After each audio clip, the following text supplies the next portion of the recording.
Chapter 2, Part 2 of the Spanish Conquerors by Irving, Berdine, Richman. Recording is in the public domain. Columbus and New Lands. In respect to size, rig, and equipment, the three Colombian caravels were nearly the same. The Santa Maria, which was slightly the largest, measured about 80 feet in length, 25 feet in breadth, and 15 feet in depth, and had a capacity of over 200 tons. All were fully decked, had three masts, and, except upon the mizzen, were square rigged.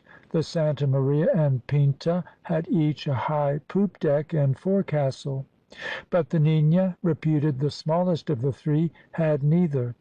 All were good sailors, making as a flotilla an average speed of 15 Italian miles an hour, and each had something of an armament. The personnel of the expedition comprised some 90 seamen and 30 royal officials, servants, domestics, and cabin boys, but no friar or ecclesiastic was listed. In supreme command of the expedition was Columbus himself on the Santa Maria, and in command of the Santa Maria was her owner, the cosmographer Juan de la Cosa. This vessel carried also two pilots, a grand constable, a physician, an archivist, and an interpreter versed in several tongues.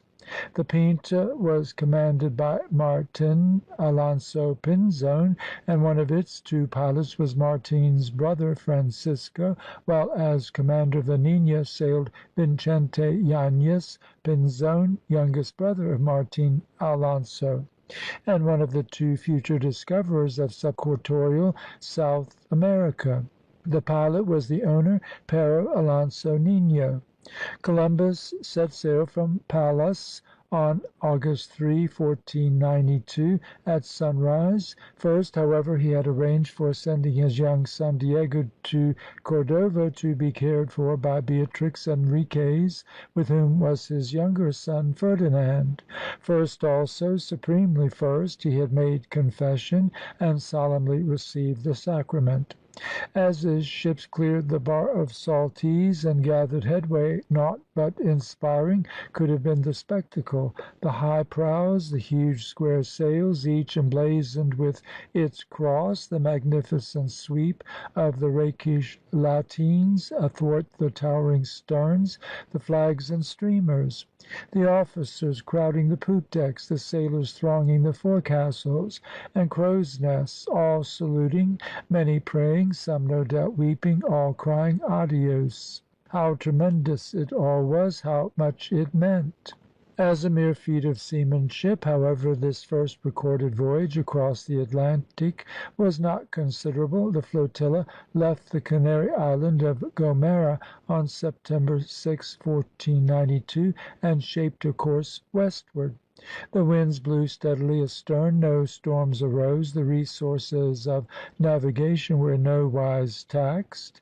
Indeed, on the 16th of September, and often afterwards, Columbus notes that they met with very temperate breezes, so that there was great pleasure in enjoying the mornings, nothing being wanted but the song of nightingales. The weather, he says, was like April in Andalusia.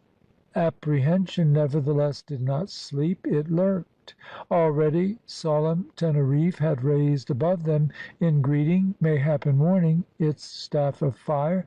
The Needle, victim perchance of subtle necromancy, had begun straying from the pole.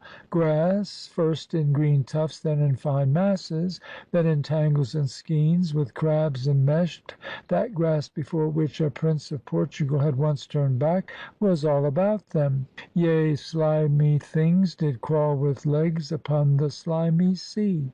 And those winds, so balmy, but so fatefully setting into the unknown west, was it not all a snare of unseen powers? There were murmurs. plots, it is said, to seize the admiral unawares and hurl him overboard. Columbus, on his part, laughed at the fears of the sailors and made them big offers of wealth. Had he not the whole of Cathay before him? That in his mind Columbus had Asia, the country of the Great Khan, as in some sort of a destination, cannot well be gainsaid if we are prepared to yield any substantial credence to his journal as we have it. According to that document, he was expecting, as early as the 16th of September, to come upon islands, but made the mainland to be more distant, and thought it better to go at once to the continent and afterwards to the islands. But of the events of this voyage, his though it was, Columbus was not sole arbiter. Martin Alonso Pinzon, by circumstances, and also perhaps by agreement, was an associate, and in his mind evidently the destination was Cimpangou, or Japan. As will be recalled, he had brought from Rome a chart and a book, both of which he had handed to Columbus. Now in the book was this sentence: "In navigating by the Mediterranean Sea to the end of Spain, and thence in the direction where the sun sinks between the north and the south, you will find a land of Simpanso (Cimpangou), which is so fertile and so rich that by aid of its resources you will be able to subjugate both Africa and Europe." Furthermore, inspired by the book and also by Marco Polo, Pinzon, in a recruiting appeal to the seamen of Pallas, had said, "Friends, come with us on this voyage. Here you are in poverty, come with us, for according to accounts you will find the houses with roofs of gold, and you will return rich and prosperous." When, therefore, on the 25th of September, Martin Alonso called Columbus's attention to the fact that, according to a chart which both were using, the flotilla ought to be sighting certain islands, we were not surprised, for it was islands, or at least the island of Japan, and not a mainland, in which the interests of Pinzon centered.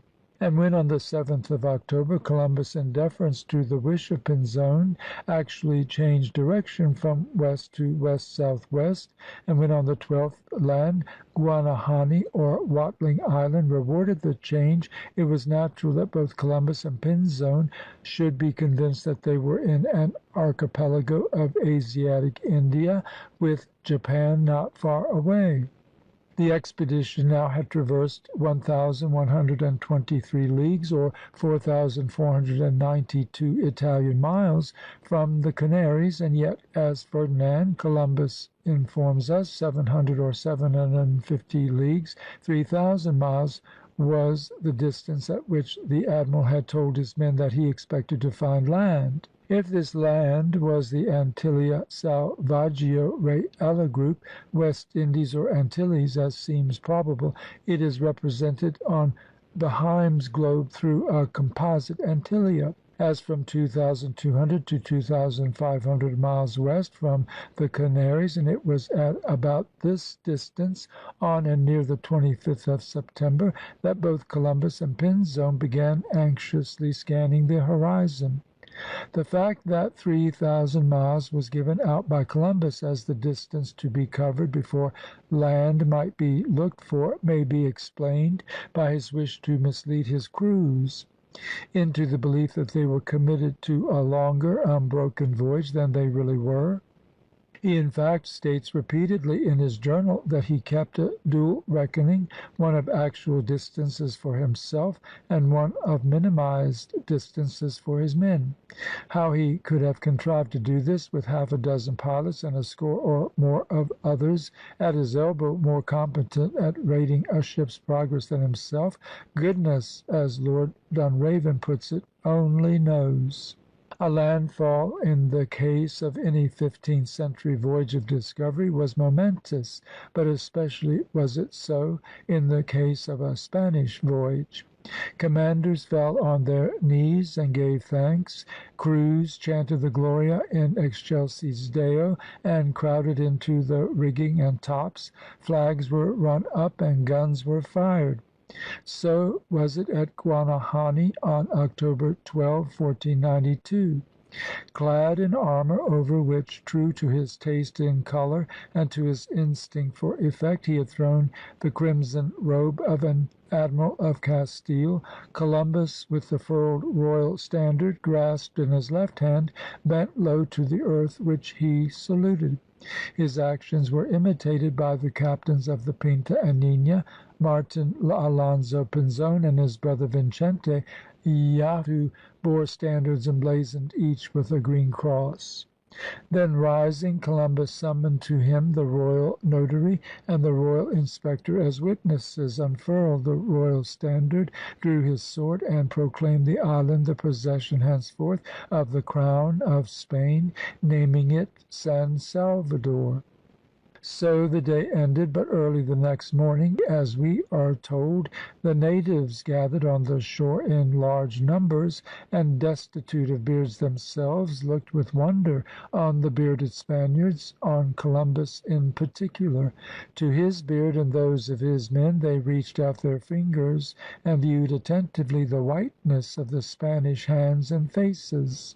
On the 28th of October the expedition discovered Cuba, and on the 5th of December Hayti, or Hispaniola. Everywhere Columbus was charmed with the scenery. The herbage is like that of April in Andalusia. Andalusia serves always as the standard of comparison. So pleasant are the songs of birds that it seems as though a man could never wish to leave the place. Parrots rise in flocks so dense as to conceal the sun. In Cuba are palm trees, differing from those in Spain and Guinea. As for the inhabitants of the new regions, they are docile, very gentle and kind, going naked, without arms, and without law. But the things which make a particular appeal to the discoverer are five: gold, religion, spices, Simpangu, and Cathay. Gold he began inquiring about from the natives on the day following the landing. "I was attentive and took trouble to ascertain," he says, "if there was gold. But gold in the journal is a theme hardly more emphasized than religion." On the very day of the landing, Columbus writes, "I believe that they [the natives] would easily be made Christians, as it appeared to me they had no sect." He was equally attentive to any mention of spices. "According as I obtain tidings of gold or spices, I shall settle what must be done." Moreover, it is in connection with spices that the journal introduces Simpangu and Cathay. Having, on the 7th of October, given over the search for the mainland, Columbus, on the 21st, speaks of proceeding to Simpangu, which he identifies with Cuba because of the latter's size and riches. "It is better," he says, "to inspect much land until some very profitable country is reached, my belief being that it will be rich in spices." And on the 24th he resumes: "On the spheres that I saw before leaving Spain, and on the paintings of world maps, Cipangu is in this region." Then on the 26th of October the subject is dropped, with the remark, "I departed for Cuba, for by the signs the Indians made of its greatness and of its gold and pearls, I thought that it must be the one, that is to say, Cipangu." But the mainland recurs in his thoughts, and on the 30th he decides, from a statement by the Indians, that Cuba itself is the mainland of Asia, with Cathay and the Great Khan somewhere therein, and that he must send to the latter the credentials he bears from Ferdinand and Isabella. Accordingly, on the 2nd of November, he dispatches from a point on the Cuban coast his official interpreter, Luis de Torres, a converted Jew, with a party carrying specimens of spices, to ask for the king of that land. To him they are to deliver the credentials, and from him they are to inquire concerning certain provinces, ports, and rivers, of which the admiral has notice. Later Columbus identifies Cipangu with Hayti, but Cuba he consistently continued to regard as the mainland, peering expectantly into its bays and up its streams for populous cities such as the Quinsay of Marco Polo and of the world maps like Fra Mauro's of 1457 59, which he saw before leaving Spain. Having completed his voyage by finding what he sought, though manifestly not populous cities, Columbus set sail from the eastern end of the island of Hayti for home on January 16, 1493. Two occurrences hastened his return. On November 21, 1492, Martin Alonso Pinzon, impatient for the discovery of Cipangu and the realization of those dreams of gold, on the strength of which he had secured enlistments at Palos, had gone off in the Pinta for some prospecting of his own. Then on Christmas night the Santa Maria had been wrecked, leaving the admiral with only the Nina wherein to continue his explorations. Thus handicapped, he had been forced to build on Hispaniola, Hayti, a fortress, La Navidad, where he left 37 of his men and crowded into the Nina the remainder. Pinzon had rejoined the expedition on January 6, 1493, but the admiral was much vexed and not disposed to parley or linger, nor is his vexation hard to understand. Columbus was the titular and technical head of the expedition, but in reality he was much the servant of his lieutenant, for Pinzon was a Spaniard, the friend and fellow townsman of the crews, who would not have endured to see him disciplined. In strong contrast to the voyage out, the voyage back was tempestuous. Storms began on the 12th of February, and so grew in violence that on the 14th Columbus placed in a barrel a parchment inscribed with an account of his discoveries and committed it to the sea. But he succeeded in making port in the Portuguese island of Santa Maria, one of the Azores, whence he sailed for Castile. More storms delayed him, but on the 4th of March the Nina entered the Tagus and anchored off Rastello. Of the fate of the Pinta, meanwhile, nothing had been known since the 14th of February, when she had disappeared running before the wind. Once at anchor, and once having satisfied the Portuguese authorities that he was a duly accredited officer of the Spanish marine, Columbus was hospitably received, granted supplies, and invited by King John II, the same with whom he had held memorable converse in 1483 or 1484, to visit him at Valparaiso, near Lisbon. Columbus went with some trepidation, and, according to Portuguese accounts, told the king that he had come from the discovery of the islands of Cipangu and Antillia, but made no mention of Cathay and the Great Khan or of India. O man of miserable understanding, the king is said by Spaniards to have exclaimed at the interview, smiting his breast, "Why didst thou let an undertaking of such great importance go out of thine hands?" By the 15th of March the admiral was at Palos, where on the evening of the same day Martin Alonso Pinzon likewise arrived, having brought the Pinta safe into port at Bayona in Galicia. But it was a full month before Columbus was received by Ferdinand and Isabella in Barcelona, and in the meantime Pinzon, already ill when he disembarked, had breathed his last. What light upon the great voyage to the Antilles might have been shed had Pinzon, forceful personality that he was, survived!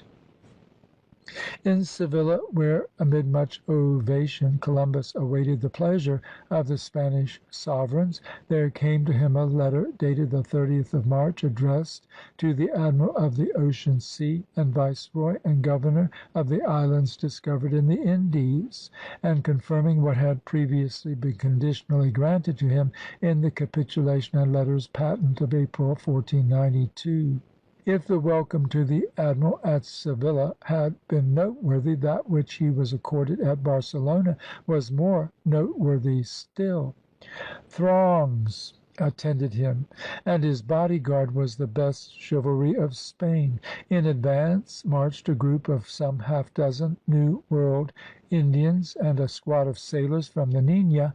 The Indians wore gold armaments and carried spears and arrows, while the sailors bore aloft 40 parrots of gorgeous plumage, besides other birds, together with rare plants and animals, among which not the least was an iguana 5 feet long, its back bristling with spines.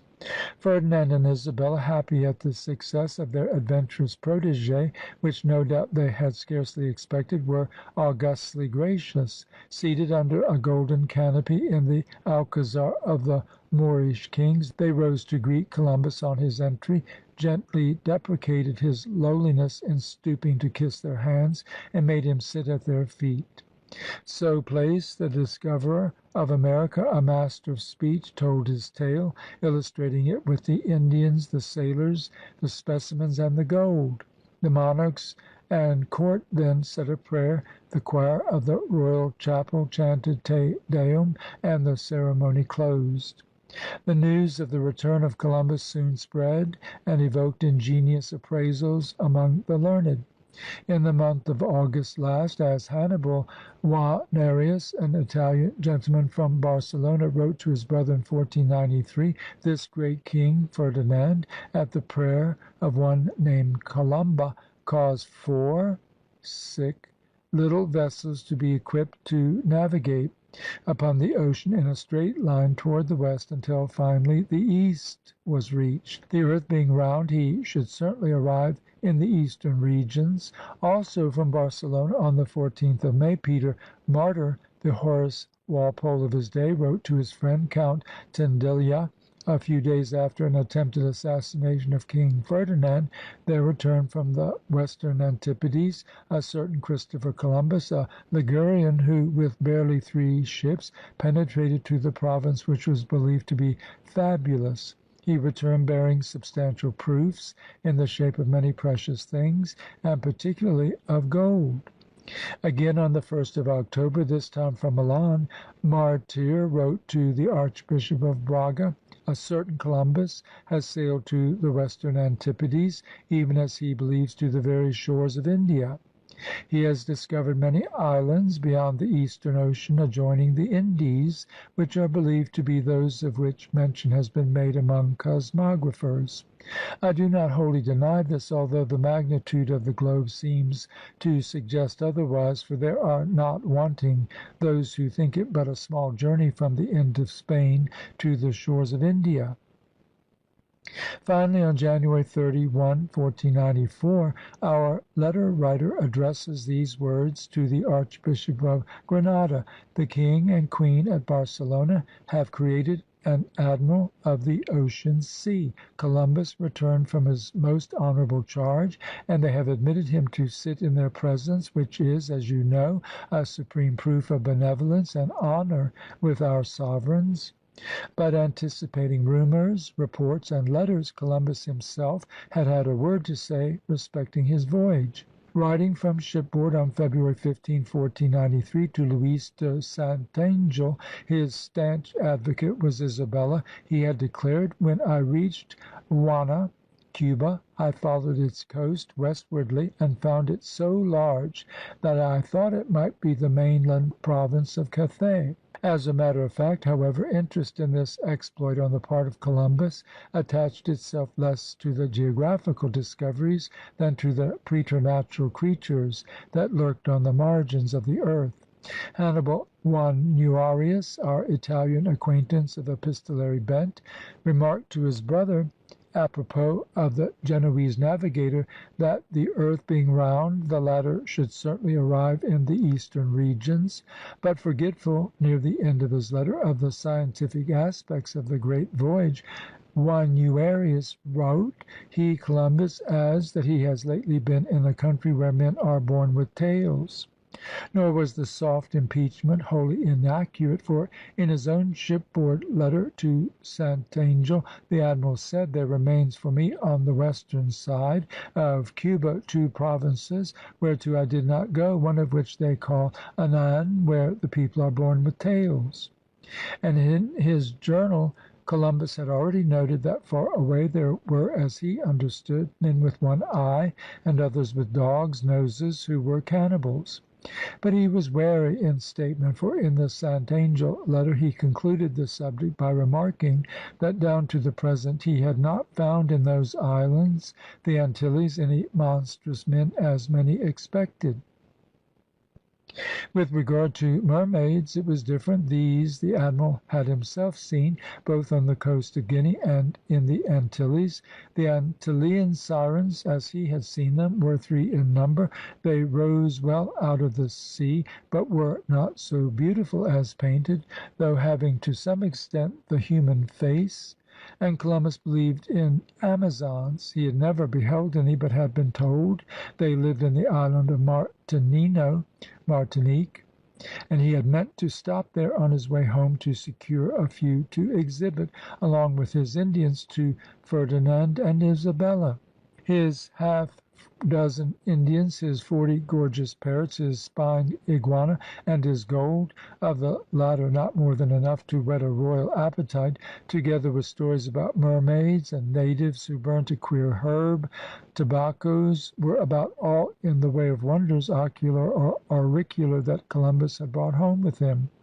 The great thing, the super epoch-making thing, though not yet understood so to be, was the voyage itself, and the will to make it. This, too, largely irrespective of whether the objective was in some sort Asia, or simply a Barataria, an island to govern. Besides the voyage of 1492, Columbus made three other voyages. On the second, which lasted from September, 1493, to March, 1496, and was undertaken with 17 ships and 1,500 men, including his brother Diego, he discovered Puerto Rico and Jamaica, learned that his colony of 1492 at La Navidad had been totally destroyed, and founded in its stead in Hispaniola, Haiti, the ambitious settlement of Isabella. He also visited Cuba and compelled his entire ship's company to make oath that they believed it to be the mainland, the alpha or beginning of the Indies. The third voyage of Columbus, from January, 1498, to October, 1500, was undertaken with 6 ships and 200 men to test the opinion of King John II of Portugal that to the south there lay a continent. And the opinion was sustained, for the voyage was signalized by the admiral's greatest achievement, next to that of 1492, the discovery of the mainland of America at Paria, near the mouths of the Orinoco. Mistaking the land at first for an insular body, he soon came to realize its true character. As early as July, 1498, he wrote: "It is certain that the discovery of this land in this place is as great a miracle as the discovery on the first voyage." And in August he thus confided to his journal: "I am convinced that this is the mainland, and very large, of which no knowledge has been had until now." Later, in October, when writing to Ferdinand and Isabella, he said: "I think that if the river mentioned, the Orinoco, does not proceed from the terrestrial paradise, it comes from an immense tract of land in the south, of which no knowledge has been hitherto obtained."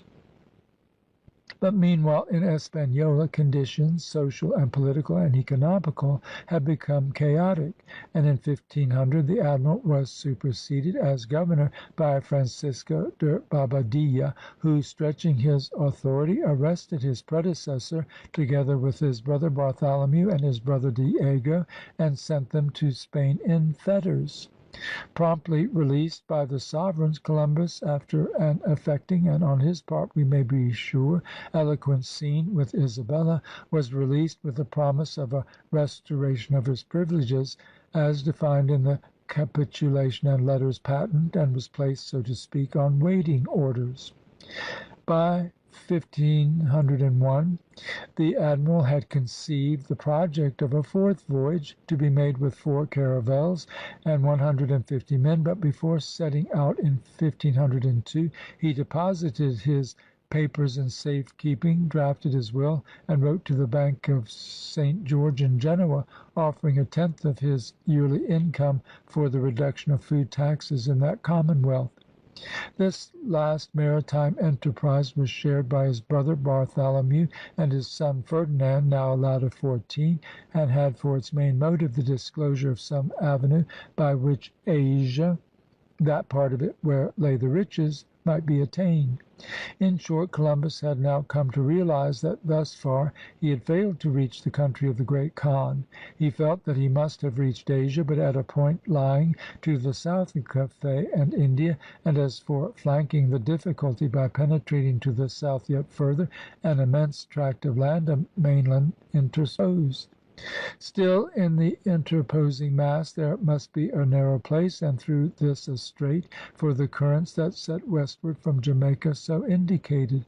It is to be observed that on this voyage he pretty much ceased to concern himself with Cipangu, so manifestly futile were all attempts to identify it with Hispaniola. For a full year Columbus skirted the coast of Central America from Cariari in Nicaragua to the site of Puerto Bello in Panama, hearing of pepper and of people in rich clothing, of commerce, and of the river Ganges. In November 1504 he returned to Spain, where Isabella, his patroness, was at this time on her deathbed, so that his many letters to the Spanish court remained unacknowledged.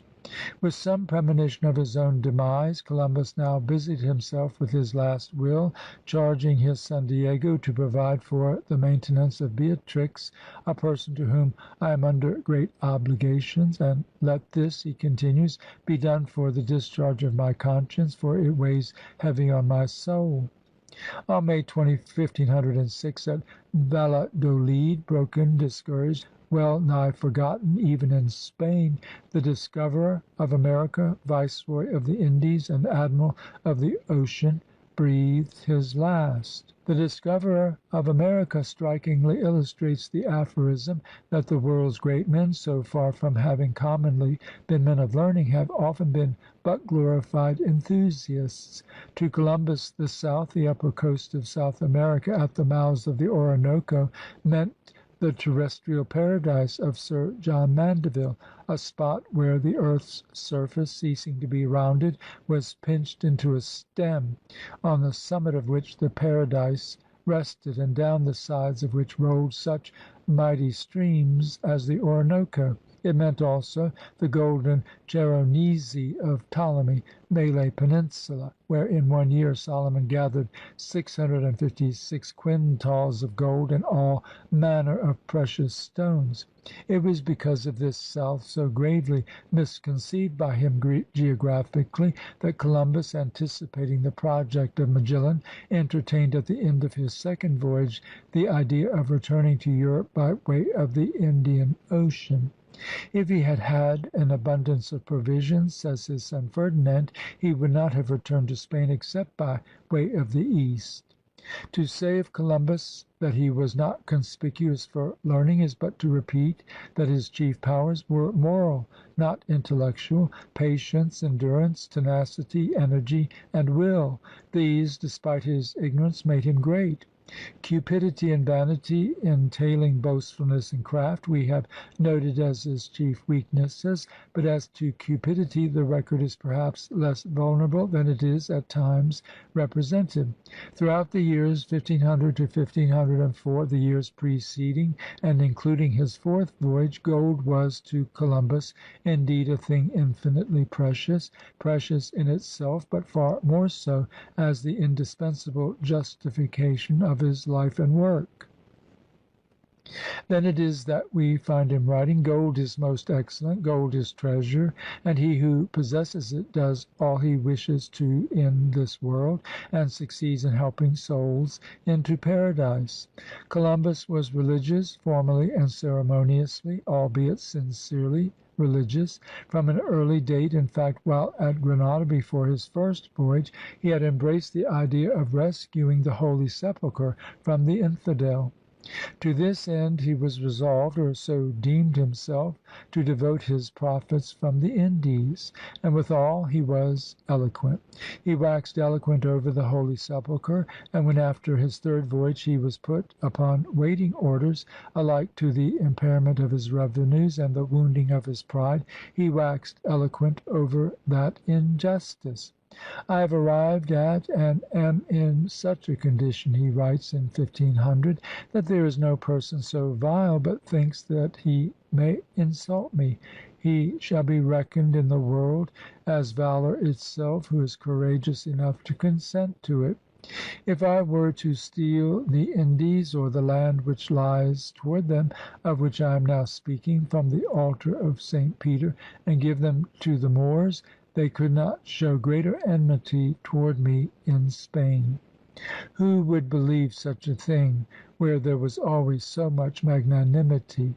I undertook a fresh voyage to the new heaven and earth, which up to that time had remained hidden; and if it is not held there in esteem, like the other voyages to the Indies, that is no wonder, because it came to be looked upon as my work." His yet more famous letter, written in 1503 from Jamaica on his fourth voyage, is the cry of a Wolsey left naked to his enemies: "I was 28 years old when I came into your Highness's service, and now I have not a hair upon me that is not grey. My body is infirm, and all that was left to me, as well as to my brothers, has been taken away and sold, even to the frock that I wore, to my great dishonour. I implore your Highnesses to forgive my complaints. I am indeed in as ruined a condition as I have related. Hitherto I have wept over others. May Heaven now have mercy upon me, and may the earth weep over me. Weep for me, whoever has charity, truth, and justice." In the spirit of that charity, truth, and justice which Columbus here invokes, let it be said that whatever his deflections from straightforwardness, he was not alone therein in his age or profession. Martin Behaim, Sebastian Cabot, and Amerigo Vespucci, not one of them as a navigator dealt honestly with his own age or with posterity. But points of character aside, what in the case of the great Genoese most excites wonder is not that he discovered America, but that America should have remained to be discovered by him. The expedition of Thales, or that of Dulmo and Estreito Behaim, might well have reached the western continent. As early as 1500, indeed, Vincente Yañez Pinzon for Spain, and Pedralibárez Cabral for Portugal, touched the coast of South America. Furthermore, as the region which was discovered by Columbus perpetuates in the name Antilles, the mythical island of Antilia, so the region discovered by Pinzon and Cabral perpetuates in the name Brazil, the mythical island of Brazil. Chapter 2.